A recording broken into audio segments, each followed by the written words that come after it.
Chapter 12.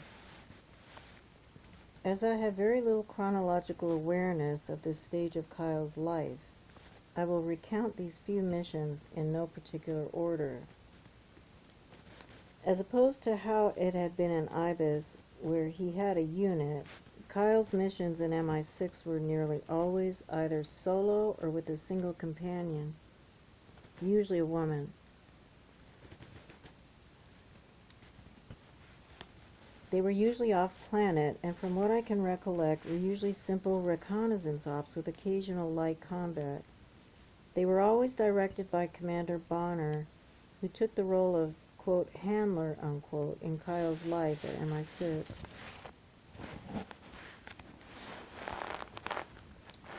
Kyle also began to study music.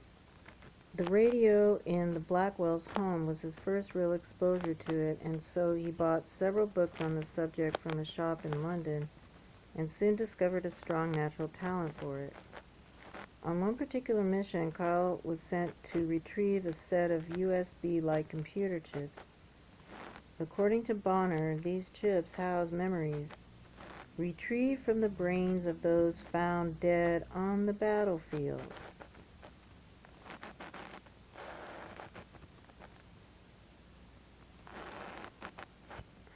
Kyle was to retrieve them, both so that MI6 would have access to the intel in these deceased soldiers' memories, and so that the technology could be reverse engineered. He traveled, as he usually did, by the underground maglev system. MI6 had no Stargate, so he and all the others in his department had to travel to a spaceport in the far north of Iceland, an area so remote that ships came and went without risk of being seen. Before leaving, Kyle was handed an employee pass card. He was assured that this was all he would need to infiltrate the facility. The company the key card belonged to was named Kruger Mercenaries, LLC.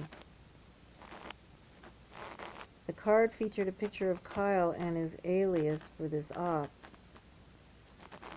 George Kavanaugh. It was Kyle's first encounter with the Kruger name or company.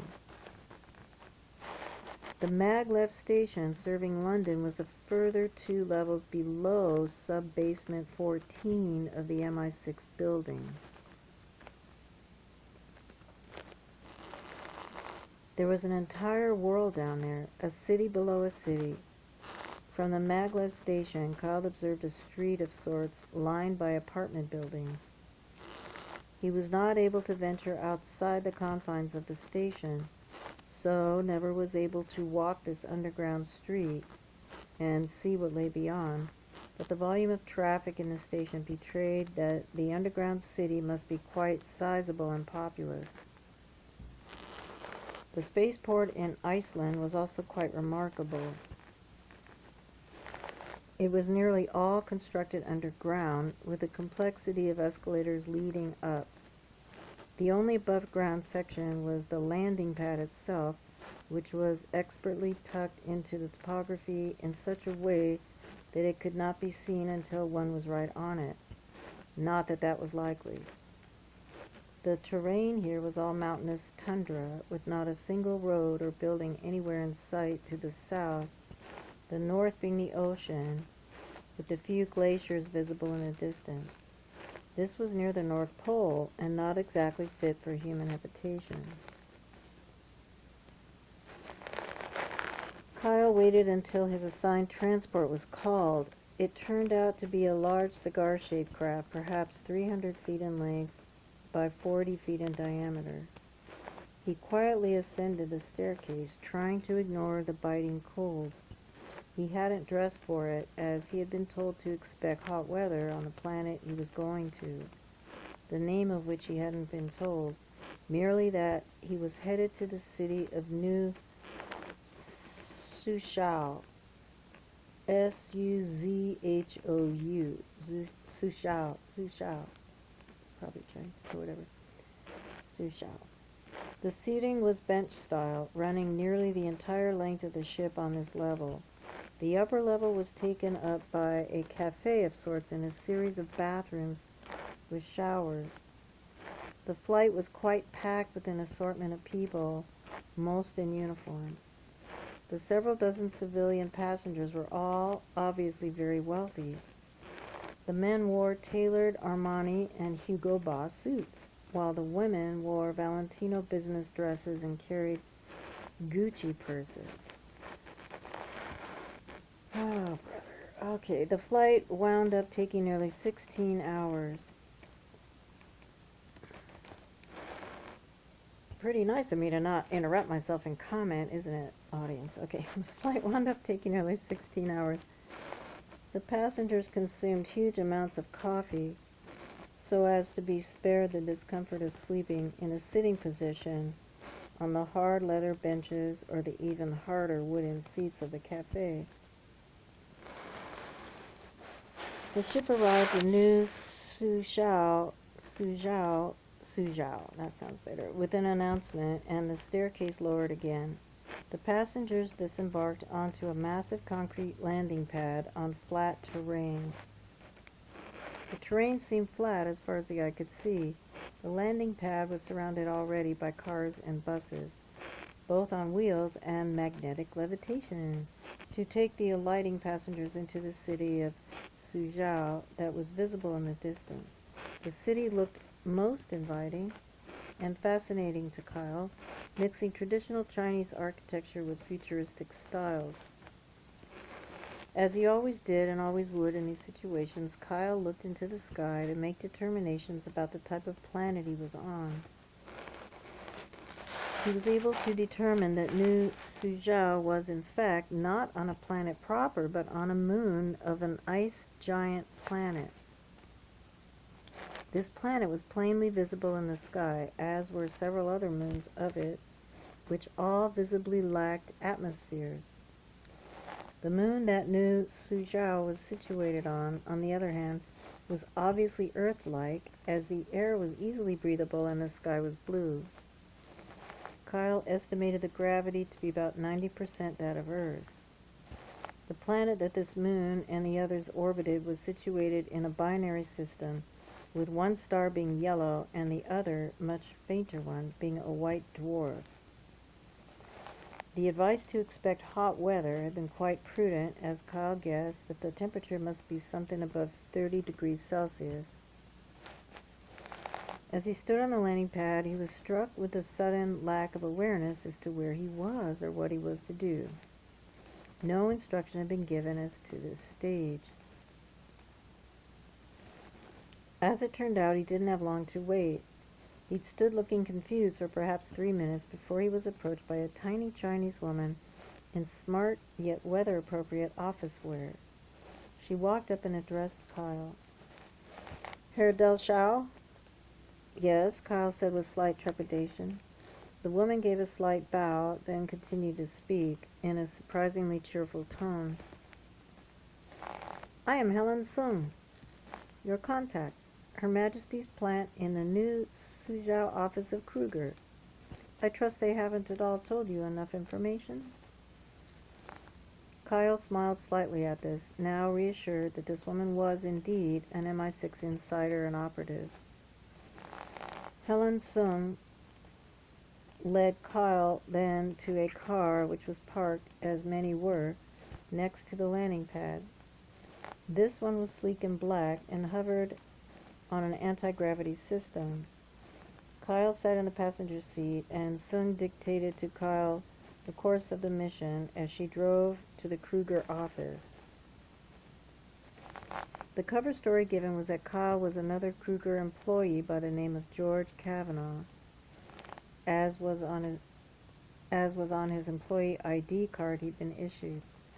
He was, according to the cover story, being brought in for a routine security check from the Kruger headquarters on Ganymede. During the course of this check, he was to call for a total reboot of all security systems, during which they would all be offline for 10 minutes. The laboratory containing the tech he was after would then be accessible. and since it was not staffed at these hours, he could enter and steal a few of the treasured memory chips without being observed, then simply leave once the system's check had been completed. As the pair drove, Kyle was amazed at the architectural mixing on display in New Suzhou. There seemed to be a nearly even mix of futuristic skyscrapers, traditional Chinese architecture, and other odd buildings which seemed to be attempting to mix the two to varying degrees of success. Soon enough, Kyle and Sung pulled up at one such building.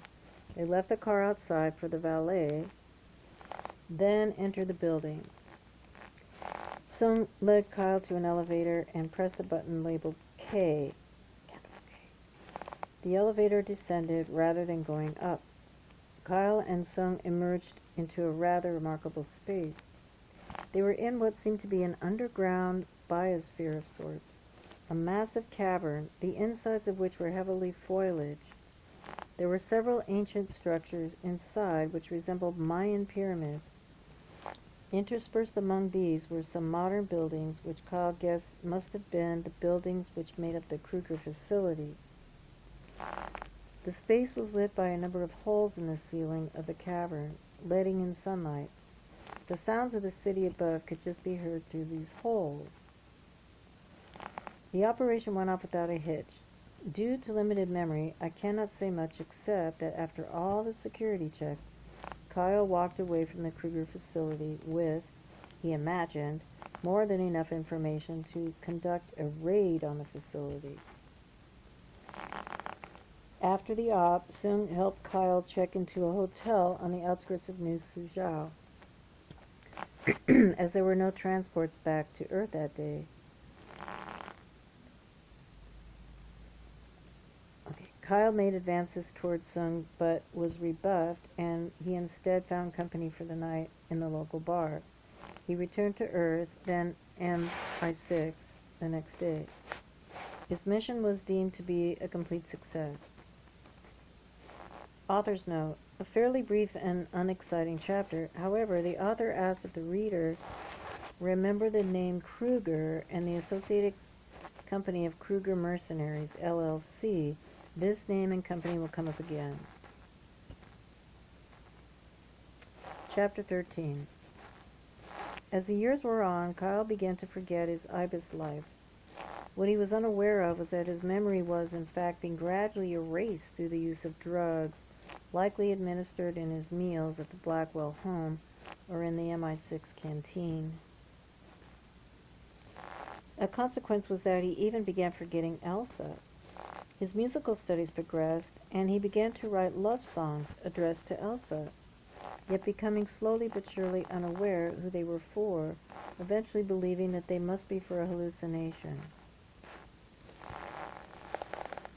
Some hypothetical woman he had conjured as a muse, but began to fall in love with in spite of his own rationality. That is very important. What I just read. Okay. Kyle's songs were written on blank paper, often napkins. He hid these in his desk, unaware that one day they would be stolen and sold to the music industry. This would go on to become something he was all too familiar with. Eventually, Kyle and Honey Blackwell, the latter age advanced to adulthood for this event, were sent on an op together. As usual, they took the maglev to the spaceport in Iceland, then the ship to their main destination, which turned out to be the colony of New London, on a planet in the Ursa Minor system. The transit proved very long, but otherwise uneventful, and Kyle and Honey arrived in good order. Their assignment was to retrieve a package, contents unknown. They knew very little as usual. They knew that they were intercepting, or rather infiltrating, a meeting between two assets from an enemy state. The meeting, they were able to figure out, had been arranged by a double agent within this enemy state. However, the agent that Kyle and Honey were retrieving the package from could not be a double agent, since the assignment had specifically stated that they were to kill him once the package was in their possession. Wet work. Kyle hated wet work for the most. The assignment was to take place in the colony's reconstruction of Crystal Palace Park. Kyle and Honey, being familiar with London on Earth, simply got on the Underground, which in New London was yet another maglev. However, upon exiting at what they thought was the correct station, they found themselves in what appeared to be a recreation of Bloomsbury. It was with considerable consternation that they then realized that New London had a completely different layout from its namesake. "We're getting a taxi. We're already running late. No time for this shit," was Kyle's decree, and so they did. The taxi driver who ended up taking them, Kyle noted, bore a striking resemblance to the actor Sir Roger Moore, with a near identical voice as well. Much later in this life, Kyle would learn of the phenomena of a person in the breakaway colonies having a clone on Earth who was a celebrity, or vice versa, but at this time, he chalked it up to simply being a strong resemblance.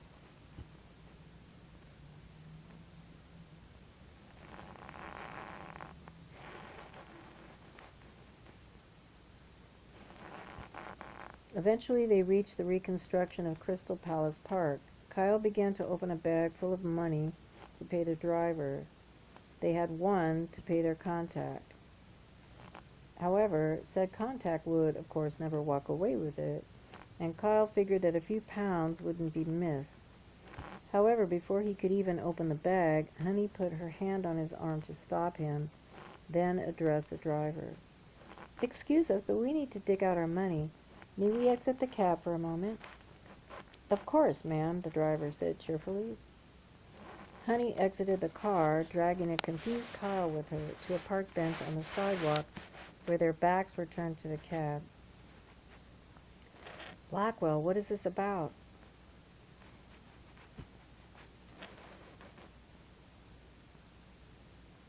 "Kyle, he's seen our faces. We can't let him live."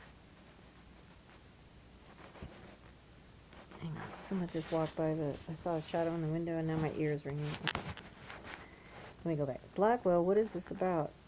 "Kyle, he's seen our faces. We can't let him live." As they spoke, Honey surreptitiously opened her purse and pulled out a small pistol and began to screw on a silencer. Unlike the silencers available on the civilian market, which only slightly suppressed the sound of a shot, MI6 had developed ones which acted like those in Hollywood. They reduced the shots from their attached guns down to a subtle pew sound. Pew. "Honey, this is not," Kyle began. "This is wet work, Kyle. Grow up," she interjected. And with that, she turned to the cab, knocked on the driver's window, and when it was rolled down, she very quickly drew the silenced pistol from beneath her jacket and shot the driver twice in the chest, then once more in between the eyes. He was dead before he had a chance to realize what had happened. Then she turned away, no emotion shown, and returned to Kyle. The op continued. This recreation of Crystal Palace Park differed from the old one in that it had a full-scale replica of the original Crystal Palace from which the park had gained its name. There goes the shadow again. The original London structure had burned down in 1936, somewhat altering the landscape of the park. In this reconstruction, which had the building, they were to meet their contact in the back side of it. There were mostly electrical buildings and the like back there. They wouldn't be disturbed. After they arrived, they saw their contact waiting. He was a very tall man, looking to be of Persian or South Asian background. He carried a large duffel bag and was looking around suspiciously. He addressed Kyle with the code phrase that Kyle had been told to expect. "I'm a traveler of fortune looking to find the West." "And I am a traveler from the West looking to find my fortune," Kyle replied. The man nodded in apparent satisfaction, then continued, "Show me the money." Honey Blackwell did so, then said, "Now show us the goods." The man opened the duffel bag, revealing a black rectangular box, leather on the outside, about 2 feet deep by 3 feet wide. In the middle was what appeared to be a touchscreen device. The man looked at Kyle and Honey sheepishly. "It's biometrically locked. I can't open it either," he said. "Yes, well," Kyle replied, "I think we've seen all we need to see." With that, Kyle drew his own silenced pistol and shot the man. Again, twice in the chest and once between the eyes. The man lived just long enough to get the most terrible look of shock in his eyes, then fall. Kyle forced himself to look away from this. Killing an armed combatant on the battlefield was one thing, but for him, personally executing a defenseless man was still very mostly difficult for him. After completing the assignment, Kyle and Honey realized that they weren't sure where to go. They knew they needed to find a place to hole up for the night, but weren't certain how. "Well, this colony mirrors Earth, London, every way we've seen, except layout. We'll head to Hackney," Kyle decided. "Isn't that a rather rough area?" Honey asked. "Yes, in fact it's a shithole, which means the hotels are low-priced and don't ask for identification." And so they did. They holed up in a hotel for the night, ordering their food delivered from the Chinese restaurant across the street.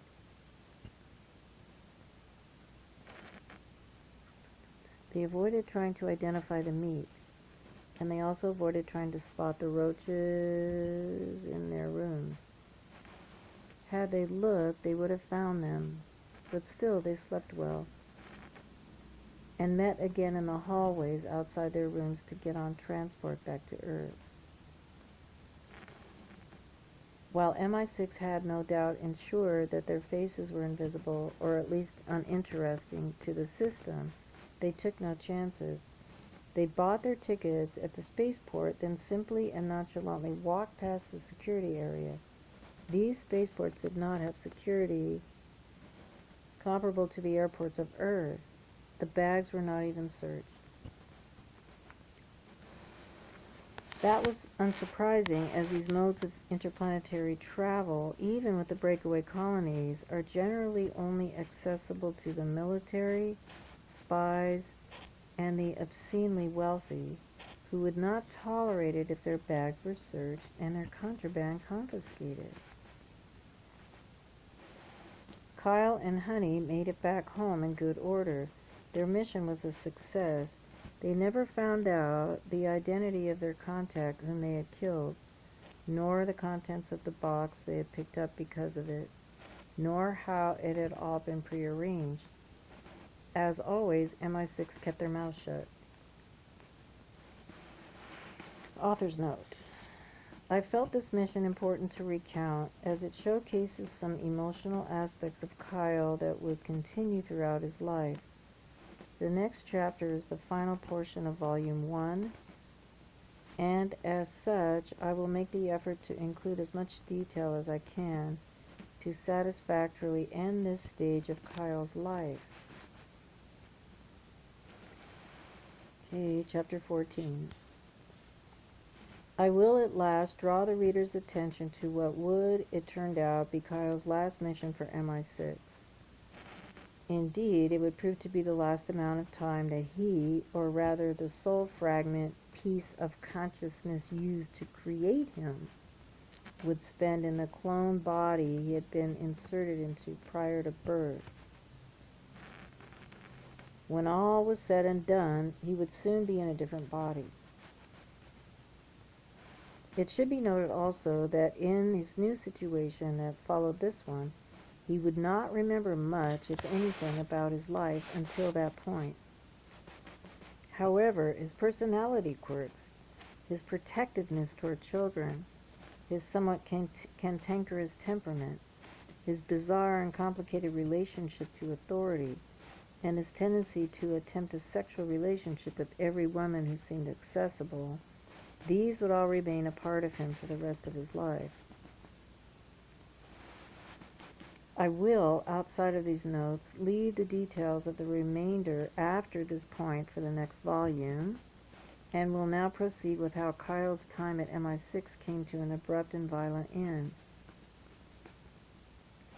The day began quite normally, with Kyle commuting into London to the MI6 building, clocking in, and then finally heading to Bonner's office. It was late December of 1983. Ironically, almost exactly the 39th anniversary of the day Kyle had been abducted from his home in Königshuta.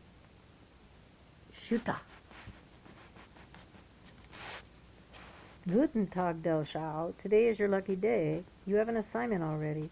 No waiting around at your desk in abject boredom.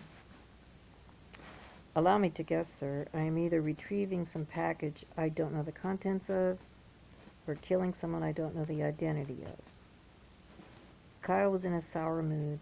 Even at this stage, he had an odd sense of foreboding about this mission, as well as exhaustion with his job. Del Schau, I will choose to ignore your tone and will instead ask you what is underlying it.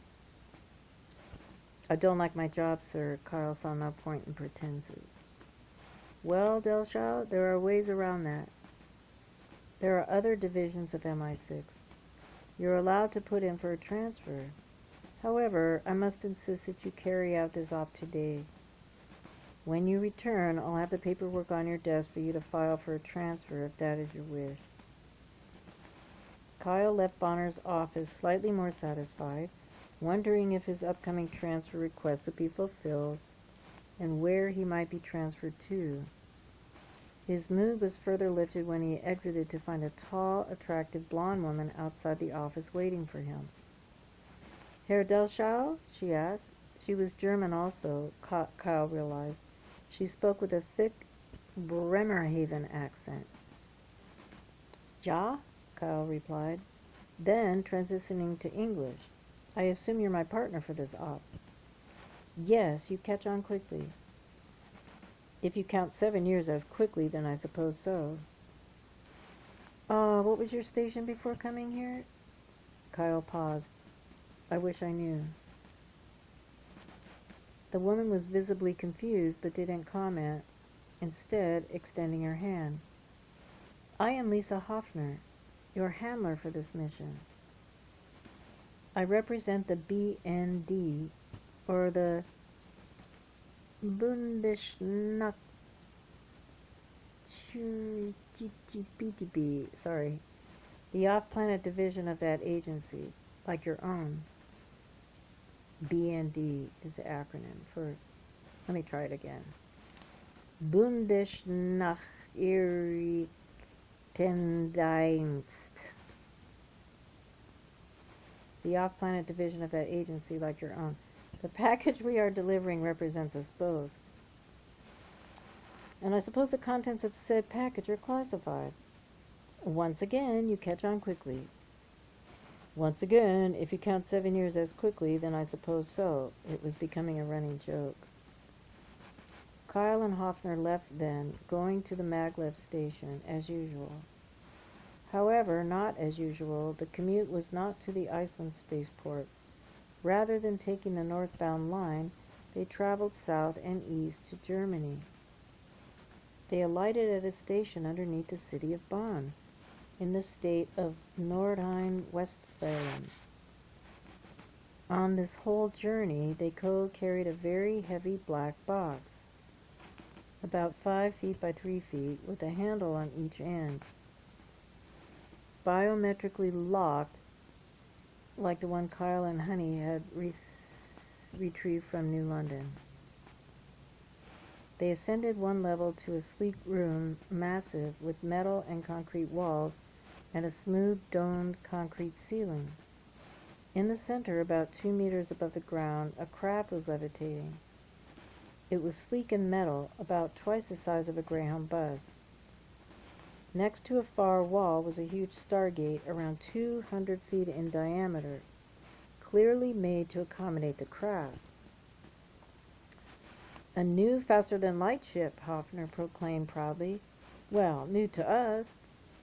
One of ours smuggled the blueprints for her from the Ruskies.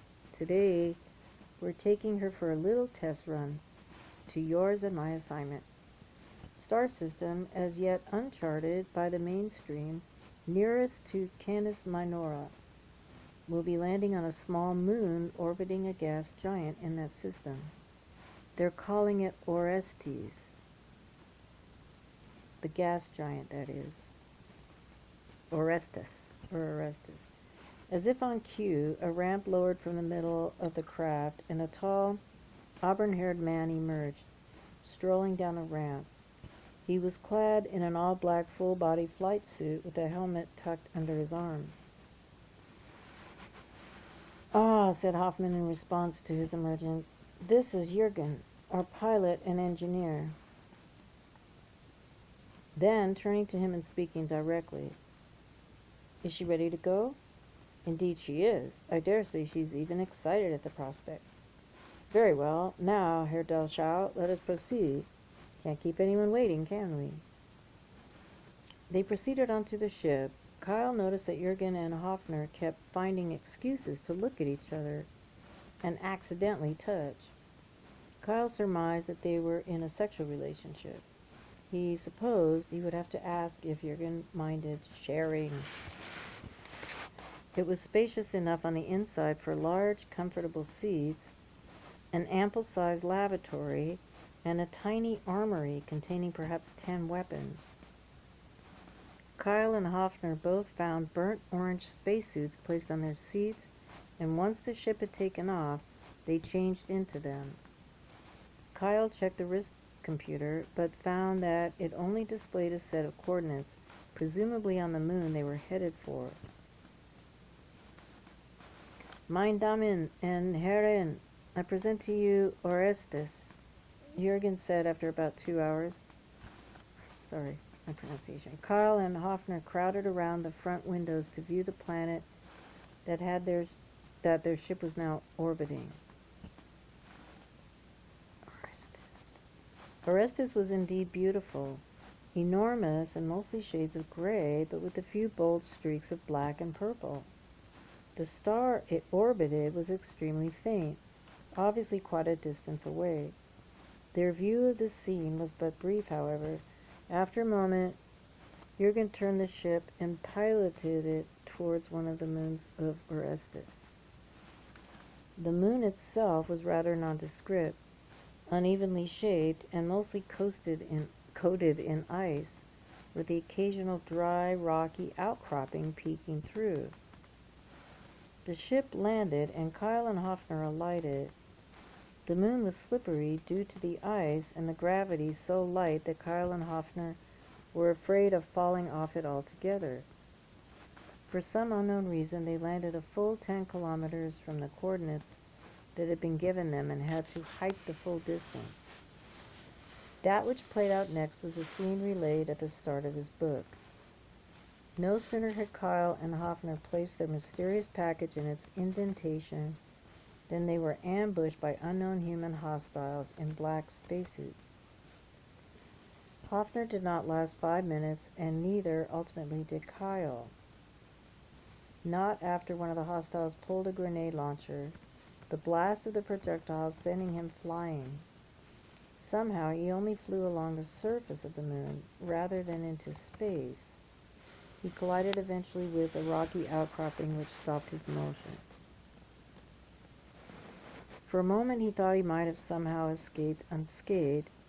Then he saw the tiny piece of shrapnel or rock that had lodged in the glass of his spacesuit helmet, causing a crack that was spreading and causing his suit to leak. "Warning, suit integrity compromised. Seek pressurized shelter immediately," a robotic voice said in his ear. "No shit," Kyle muttered. For a few seconds, Kyle clawed at the rapidly fracturing helmet. However, he was very quickly hit with a wave of euphoric bliss caused no doubt by a lethal combination of hypoxia and rapid onset hypothermia. He simply lay down on the ice. As the air and warmth left his suit, Kyle's mind flashed through his life, the few tiny glimpses of his life in Ibis and his time in MI6. He'd never transfer now, he realized ruefully. The last thoughts to flash through his mind as he lay, and it would turn out the last thought he'd have while in this body, were the lyrics of a song he had written, the first one he had written, in fact. Judging by the lyrics, he must have written this song at a time of great depression and sadness.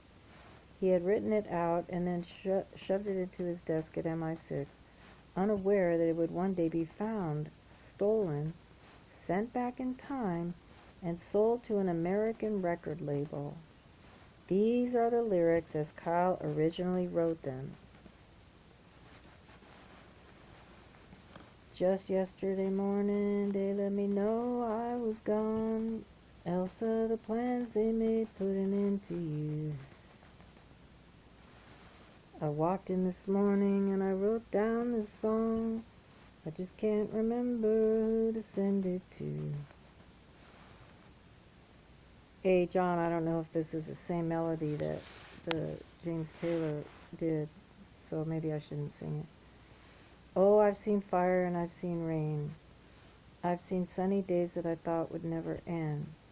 I've seen lonely times when I could not find a friend, but I always thought that I'd see you again. Won't you look down upon me, Odin? Won't you help me make a stand? You've just got to see me through another day. My body is aching and my time is at hand, and I won't make it any other way. Oh, I've seen fire and I've seen rain. I've seen sunny days that I thought would never end. I've seen lonely times when I could not find a friend, but I always thought that I'd see you again. Been walking my mind to an easy time, my back turned toward the sun. Lord knows when the cold wind blows, it'll turn your head around. Well, there's hours of time on the telephone lines, talk about things to come. Sweet dreams of flying machines in pieces on the ground. Ain't that interesting? That no wonder that James Taylor didn't just make up that idea. Oh, I've seen fire and I've seen rain. I've seen sunny days that I thought would never end. I've seen lonely times when I could not find a friend, but I always thought that I'd see you again. Thought I'd see you, Elsa, one more time again. There's just a few things coming my way this time around. Oh, but I always thought that I'd see you again. Author's note. Well, it's done. The first volume is complete. But Kyle's story is nowhere near over. If anything, this volume is barely a prologue. Stick around, readers. The meat of it all is yet to come.